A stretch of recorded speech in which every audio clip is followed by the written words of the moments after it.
Good morning mga idol.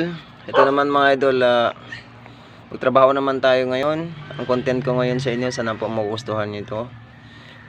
Alam nyo mga idol, sa ngayon, yun nagtrabaho ako sa bigas mga idol, halis na ako dun. So ang trabaho ngayon mga idol, bali na ako sa construction mga idol. So nakahanda na ako mga idol. Parang rebelde forma mga idol. So ayan mga idol, maraming salamat po sa lagi niyong pagsuporta sa akin mga idol. Thank you so much po sa inyo. Kasi mga idol, nalock po yung 10k followers ko. Ayan. So nagpasalamat ako sa inyo ngayong umaga mga idol. Kahit nasa work naman din ako palagi.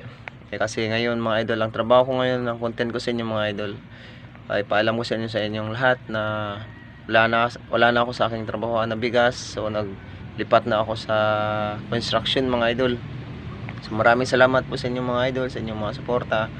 Sana naman po mga idol, makita nyo rin naman ng aking mga posts. Basta makita nyo lang po yan mga idol, nasa mga construction. Alam nyo na po yung trabaho ng construction. So ako rin nagpapasalamat. Good morning pala kay Mama Meta, kay Daddy Met, kay Lolo Meta. Thank you so much po sa inyong tulong sa akin page. Maraming salamat po sa inyong lahat. So ito mga idol, hanggang dito lang ako kasi mga idol, palakad na po kami ngayon sa aking trabaho.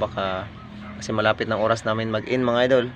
So ito mga idol, maraming salamat po sa inyong lahat. Sana po magugustuhan niyo po lahat ng mga tawa-tawa kong mga reels. At basta po, maraming salamat po sa inyong mga suporta. Sana mga idol, itong pabol ko sa inyong mga idol, sana wag tayo magsasawa, magsusupport bawat isa mga idol. So ayun mga idol, maraming salamat po sa inyong lahat. I love you all. Thank you so much. Good morning po.